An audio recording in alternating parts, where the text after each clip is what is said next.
Welcome to People Doing Good for Others, where we celebrate and praise and hold in the light those who are truly making significant contributions in our communities. I'm Gary York, and I'm grateful to be with you. We want to thank Wilkes Communications and RiverStreet Productions, 100.9 WIFM, for this opportunity. My special guest is Kevin Heape. He's the director of the Carscott Reservoir. He's been here for 18 years, and he's just a wonderful advocate and a person who can tell the story of this wonderful part of our community. So good morning to you, friend. Hey, good morning, Gary. Thank you very much. And Kevin, we were here about a year and a half ago, and I thought it'd be a good time that a lot of things have transpired and a lot of good things happening for you and your group out at the dam. So tell us about, first of all, I want to know your interest, how you became interested in the Army Corps of Engineers. Well, thanks for having me, Gary. Well, initially, I think my interest in working in parks came from growing up and always going camping with my family. So okay. I think that's what really got me interested, asking the park rangers questions all the times and going on nature trail hikes. And I really developed a love for the outdoors, and it just seemed like a natural transition into my career to work outdoors and do something I love. I said 18 years. You've been with the Corps that long. How long have you been with us? I've been here at W. Carscott for 6 years now. Okay. So I came, well, it's been over 6 years now, May of 2011. And with the Corps of Engineers for 18 years. Right. Kevin, tell us about when this opened and presented itself and you applied, and maybe your first day at the dam. Mm-hmm. Well, it was interesting. I knew I wanted to move to this area, be near family, and I called the past manager, Terry Ramsey, and asked him when he was going to retire. And it was Thanksgiving of 2010, and he said, in about a month, and then they're going to announce the job. So, and he retired in December. They announced the job. I think I flew to Wilmington from California in March and started May 11th.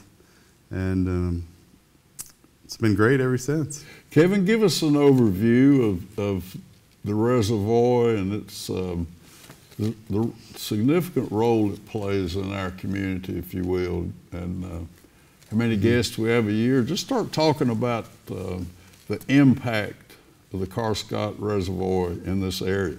Oh, I'd love to. We really provide great value to the nation. For a dam to be funded and operate, we have to get funding. So we were initially authorized through the Flood Control Act of 1946. We get money allocated for flood risk management. And so anytime there's a big storm, big event, we close the gates of the dam and hold the water back in the reservoir. Once the rivers downstream have peaked and start to recede, then we will raise the gates and start to release those floodwaters. Time when lakes really get in trouble is when a storm is slow moving, heavy rainfall, and stalls for a long time, or you have a series of events that piggyback each other, so you never really have a chance to release the first floodwater that arrived. And that's when you'll see some of the major flood events that can cause downstream a new word I heard a moment ago, stalls. Tell us, what does that mean? Well, you know, storms are moving at different speeds. Okay. So if it is really slow moving, a couple miles an hour, and it's staying right over your watershed, we're really fortunate. A lot of the reservoirs in the Wilmington district over North Carolina and Southern Virginia may be more dependent on localized rainfall, where here we have this nice watershed that is really like a bowl as I see it from Boone and Ashe County and over towards Blowing Rock, where we collect a good amount of rainfall and it funnels it right down the Yadkin River corridor. And so we're really, they refer to it as flashy. We can really have some flashy rain events where we capture a lot of water in a short amount of time. So in the case that we do have a drought situation, if we have a good rain event, which anyone who lives here knows, we can get 1 to 2 inches in a couple hours quite often. And so we can, if we're a few feet below our normal pool level, we can refill with just a couple inches of water. You mentioned also Watershed. Mm-hmm. Share with our audience what does that mean? Well, initially the U.S. Corps of Engineers used to put projects, we call lakes projects, in a district based on where their water ended up. So our water used to flow, or it still flows to Charleston, South Carolina, but we used to be in Charleston District back when the lake was surveyed and construction began in 1960. We moved into Wilmington District, and the Corps has now shifted to more watershed-based district structure. So we are the Yadkin PD watershed.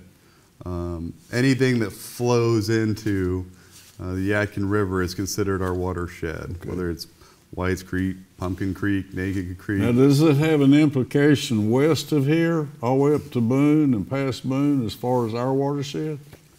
It does. So, and a lot of times you'll see signs on the highway that say entering this watershed or the Watauga watershed. Yes. And so we do, everything is collected, every farm, everything on the river banks, how neighbors manage their riparian habitat along the watershed are all important factors of how a flood can act in that watershed, as well as any environmental degradation that can reduce the water quality of the reservoir and the river. Is there a possibility of a flood large enough that our reservoir wouldn't handle it? Well, I guess there's always a chance. We've now been there 55 years. Our normal, we call it normal pool, is 1,030 feet above mean sea level. That's about where it's at right now. And our spillway, if the lake rises 45 vertical feet, the water will then be uncontrolled. 45 feet? Yes. And in those 55 years, we've only raised 31 feet has been our highest elevation. So we've never even had an uncontrolled flow out of our spillway. Well, that is a lot of comfort, isn't it? It is. It is. I think you can see increased hurricane activity, and I've heard about ones in the past that have passed over this area, and if you get a slow-moving, heavy rain event like that, I think it's definitely possible. I think the record is Mount Mitchell, 21 inches in 24 hours. If you get an event like that, it could definitely lead to water going through the spillway out of the reservoir.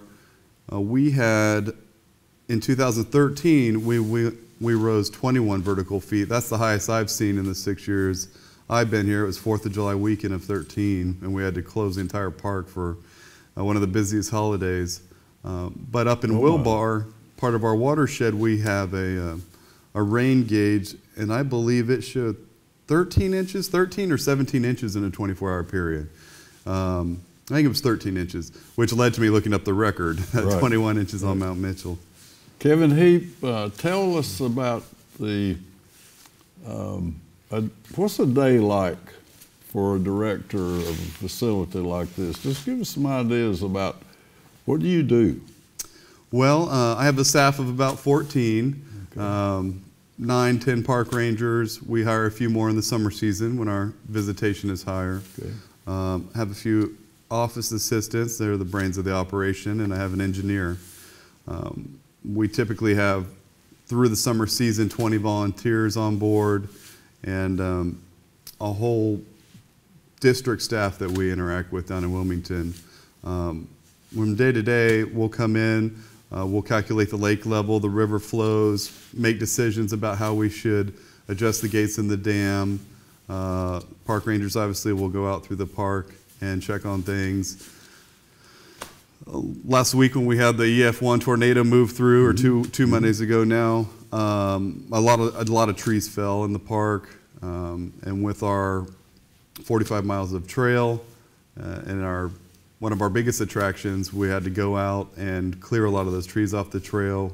We've had many volunteers help with that, our park rangers, Brushy Mountain Cyclist Club. Now these trails are bikers, is that what you're referring to?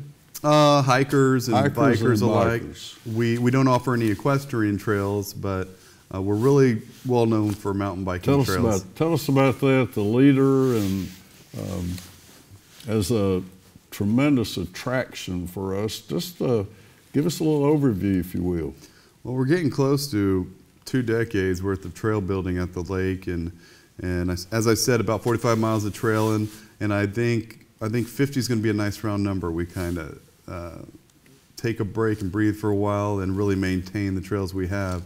But Jim Horton. Tell us about Jim. Jim's, he's really the trail builder. He started building some parks in town now as well for Wilkesboro. Dark Mountain was his first trail, then Over Mountain Victory Trail, then Warrior Creek, which is really popular. Now, is he a professional, or we hire him to do projects, or is he with an organization? Tell us about his employment, if you will. Well, he has his own business Okay. that he runs. He served as a volunteer for many years with the Brushy Mountain Cyclist Club, working at the lake. Now we get quite a few grants, usually between $50,000 to $100,000 a year in recent years to build trail. So we will actually pay him now to build the trails and have for several years, and bridges and everything associated with our trails. So Jim's very skilled. We're going back over some of the original ones when he was just starting, and doing some reroutes. This attraction from hundreds of miles away to come here, can you share or will you share the significance of this expertise that Jim Horton has? Well, it is quite something, because as I was a park ranger for 10 years, and I attempted to go to trainings by the International Mountain Biking Association to learn how to build trails, and I used volunteers and did a decent job at building trails at some other parks, but really trails that cater to mountain biking with berms and flow and turns. It's really become his specialty, and so it is quite an asset to have locally. Word is starting to spread. Even Lake James had him cut some trail over in Lake James State Park. Wow. And parts of these sections have been designated as part of the Over Mountain Victory Historic National Trail, National Recreation Trails. So we do actually have part of the National Park Service going through our U.S. Army Corps of Engineers federal project. So we work with them. So we have, if I understand, are there 3 as far as difficulty, or how do we classify a trail? IMBA does have a classifying system that we've kind of adopted. So there's probably more. We're trying to stick to labeling 3 difficulty levels. Yep. And we've put up some signage on the trails now every quarter mile, so that if someone does have an accident or needs help, they can call and identify where they're at by the sign. Does a biker register himself or herself to be out there, or how does that work? No, they don't. No? They can just come out and ride. We do recommend they check Brushy Mountain Cyclist Club webpage or our Facebook page for our trail status. A couple years ago, we did start closing our trails after rain because it was taking a toll on the trails and causing erosion. Okay.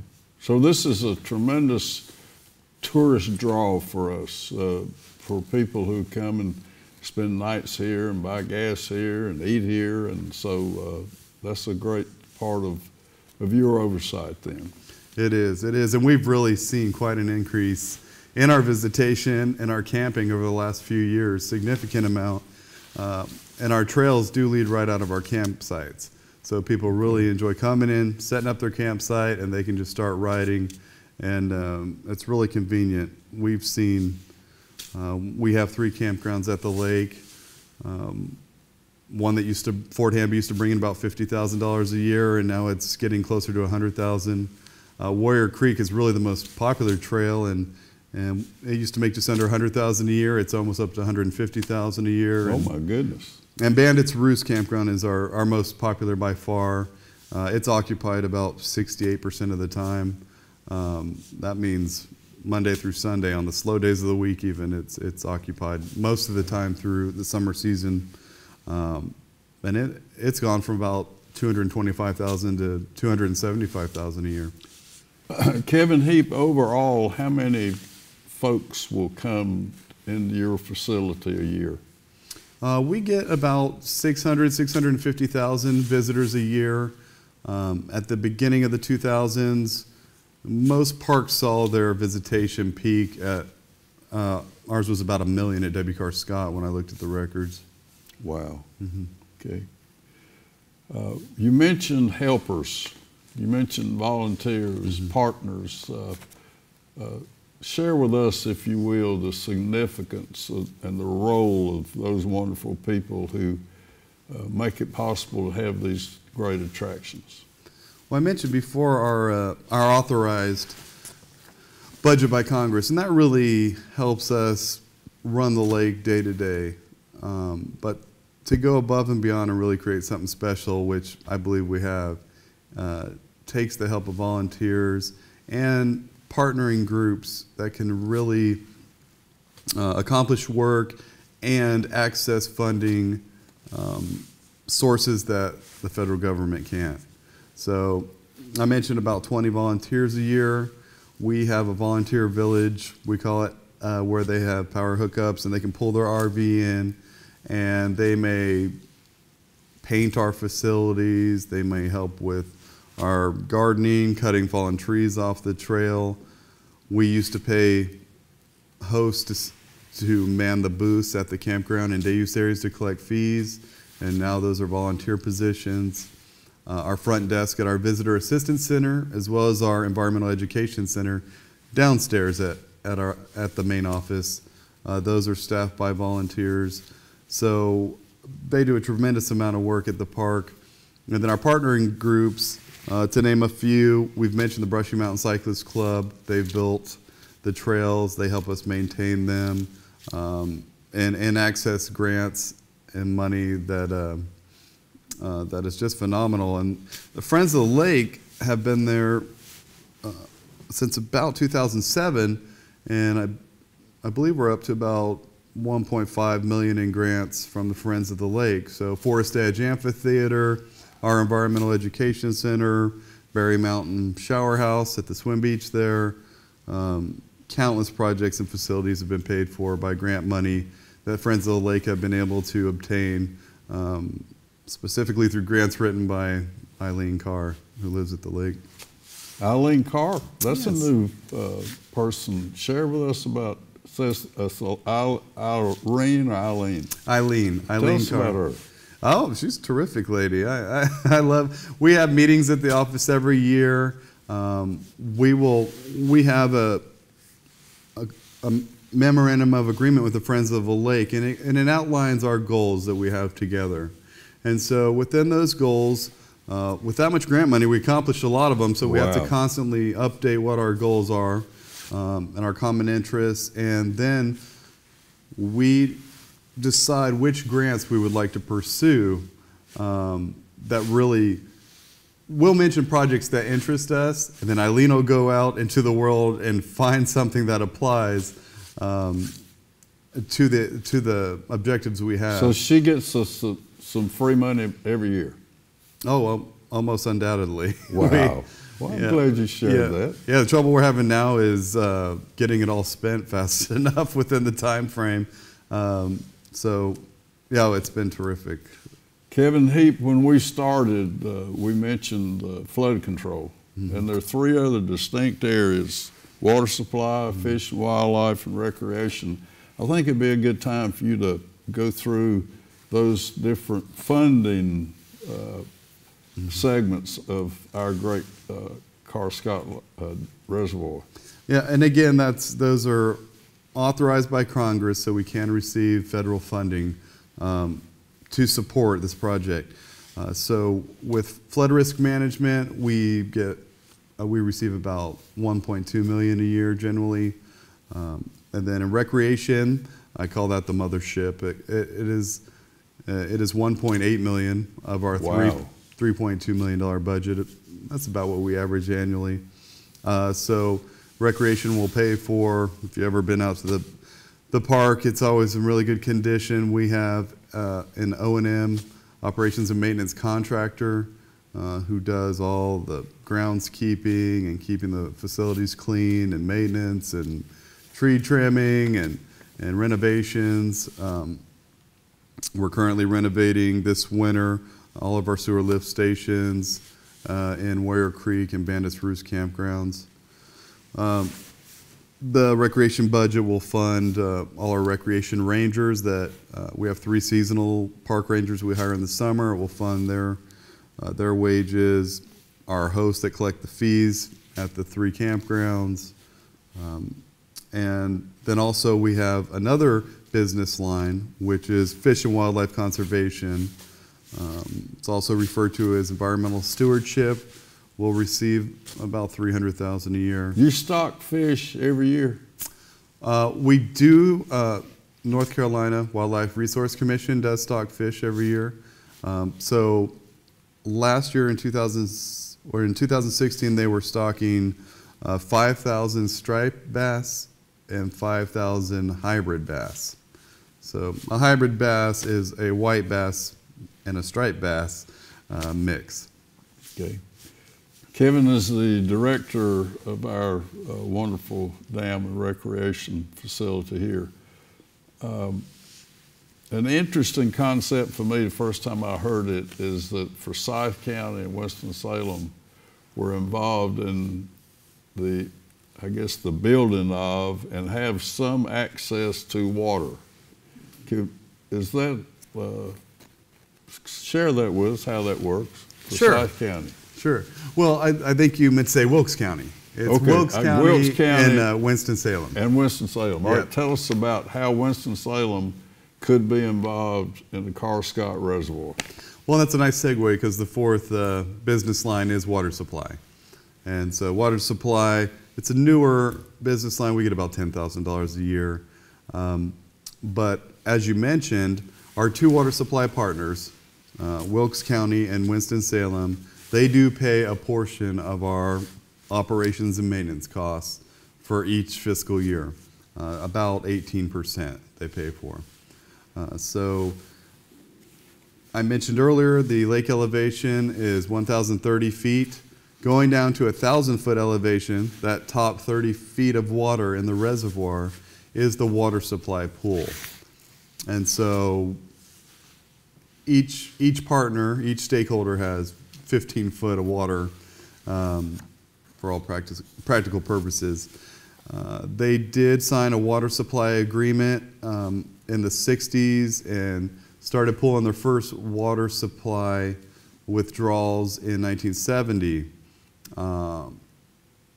July, August of 2020 will be 50 years in the end of that water supply contract. So we're getting ready to redraft that contract and work through that process. So that wonderful asset will continue. It will. The existing contract says that it would extend as is if no changes are made. So right. We'll work through that process, and it's been interesting to try to get a feel and guidance for it because really nationwide there haven't been many that have expired yet. And so we're kind of feeling it through for the first time, and been an interesting process. But they're great partners, and really couldn't operate it without them. Let's let our audience know the scope, or how big is the facility in acres, and how far is it? Just some of those implications, if you will. Well, the reservoir is about 9 miles long. It varies in width. It's a pretty pretty steep riverine type lake, a quarter mile to a half mile wide. We have about 2,300 acres of land and 1,800 acres of water. And that's at normal pool. The reservoir gets a lot bigger once the flood waters rise.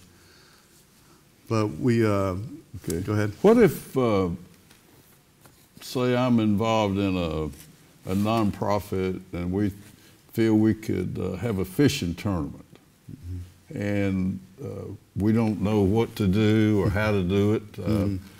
Tell us the ins and outs, if you will, about having a charity fish tournament at your facility. Well, so any type of special event like that would fall under our special use permit. And whoever our recreation ranger is, they administer that program. And we can usually turn around a permit in a few weeks. We ask that you submit your application a few weeks before your event at a minimum. Oh, yeah. So depending if it's a mechanized event, we may require insurance. And, the forms is pretty simple. We ask, are the existing facilities, will it meet your needs for your event? Will you need traffic control? We just work through some of those questions. So whether it's a theatrical event in an amphitheater or a bass fishing tournament or a kayak demo on the lake, any type of special event that may impede the use of the project for other people, generally we'll issue a permit for.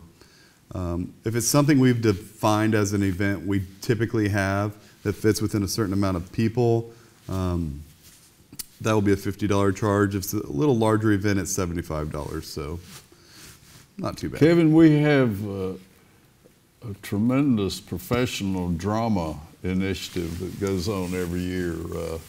Tell us about where is it and how do you get to it and who's involved. I think that's a wonderful promotion for our local talent here. It is, and I love seeing it. I encourage use of our amphitheaters because we really have some beautiful facilities. 18 years ago, Tom Dooley started as a production. We have been holding it since the amphitheater was built, I believe, in 2007 at Forest Edge Amphitheater in Fort Heape, and that's off US 421 in Wilkesboro. Originally, Wilkes Playmakers put on the play. Now it's Blue Moon Productions. This was the first year it wasn't held. The writer told me the actor to play Tom Dooley just didn't come in the door this year.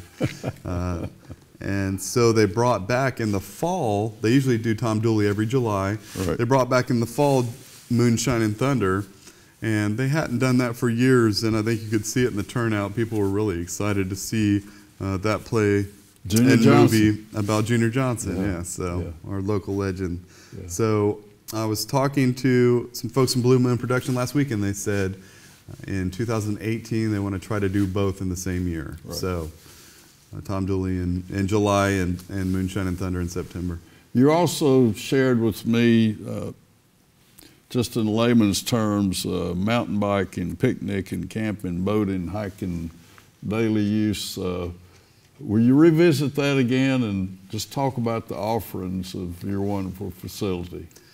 Yeah, I can just kind of work around the lake in my head. And up in Fort Heape, we have an archery course we put in, a great place to brush up your skills before archery season. We have a course with about 12 targets that you can practice shooting at. We have a Frisbee golf course there. Usually host a few tournaments a year with the Wilkes Disc Golf Club. And we have camping in that area. We also have day use. So we have swim beaches around the lake, one in each campground, and then we have one in Boomer, Fort Heape, and Berry Mountain, where we bring in sand every year and grade it out and have a safe buoyed off area with a specific depth, and we dive it every spring to look for any hazards with scuba diver inspection. Thank you for being here. And I want to thank our sponsors, RiverStreet Productions, Wilkes Communications, and you're just such a vital piece of our success here, and just tell us how your life has benefited from this opportunity to be part of Carscott Reservoir. Well, it's really rewarding to know that the service you're providing to the nation is protecting the local city and businesses from flood damage. You're also keeping safe the water supply and providing water to the communities and businesses and households. And then you're providing recreational opportunities where people can really exercise and take a break from daily life and get away from home and camp or swim or fish or do whatever they enjoy and really find some relaxation. And you enjoy the role that you play in it, I can tell that. Oh, yeah. And I hope it's you're a lot of fun. again. Oh, I'd love to, Gary. Kevin Heape. Thanks for having me.